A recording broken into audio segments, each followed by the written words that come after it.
It's everywhere. Together, everyone accomplishes more. Years ago, I co-wrote the Philadelphia ceasefire grant with Marla Bellamy Davis. And we got Temple to look at violence as a public health issue. I'm great at typing. I'm great at doing the work.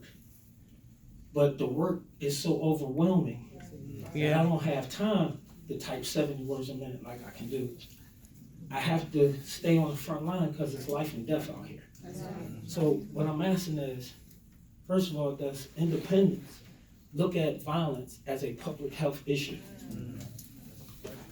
Yes, and so, but we also look at the root causes of violence, and the social determinants of health weigh heavily on that discussion. Yes. And when you think of behavioral health issues, when you think of food deserts, when you think of this epidemic, this drug epidemic that is taking a generation out day after day, and you think of the cauldron of emotions and hopelessness that stirs, I don't need to tell you this, that gets people to that point, yes, we see it as key to achieving healthy lifestyle for an individual, Yes, sir. for a family, and a community, no matter how you define family. Yes, sir. But at the same time, we are only taking our first steps in understanding how we can have an impact. And so I think learning more, Steve, I hate to put you on the spot, but I think a key step for us at a forum like this will be to have a conversation about how our foundation looks at this, and then helping encourage you with anybody else across this room who focuses on nonviolence to figure out how together we can have as broad a possible impact from a health healing perspective. Okay, thank you. That would be my suggestion. So you have the email address, so we'll. One more question.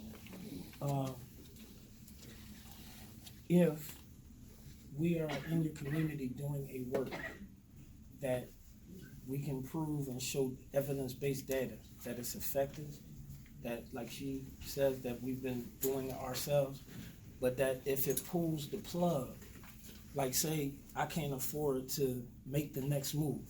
When I can't afford to make the next move, I just want to give you a quick example. I'm the guy that they call a squatter in a Germantown property that I knew that they found out later was actually the first stage where black and white people performed together in America. It's on Germantown Avenue. It had a 16-inch thick wall. I had 900 children coming in every week free. I had all the dance groups coming in for free, but I was battling the city because they was calling me the squatter because, yes, I could write the grant, but he need help right now. And I'm in the trunk of his car with his gun trying to make him go home. So I'm doing this work, and it's effective. Now, what happened? The plug got pulled. When the plug got pulled, 3 of the youth that was in the center died within 3 months. As soon as they stepped out the community, we hear the guy Trey that they held for 11 days before they killed. He got killed.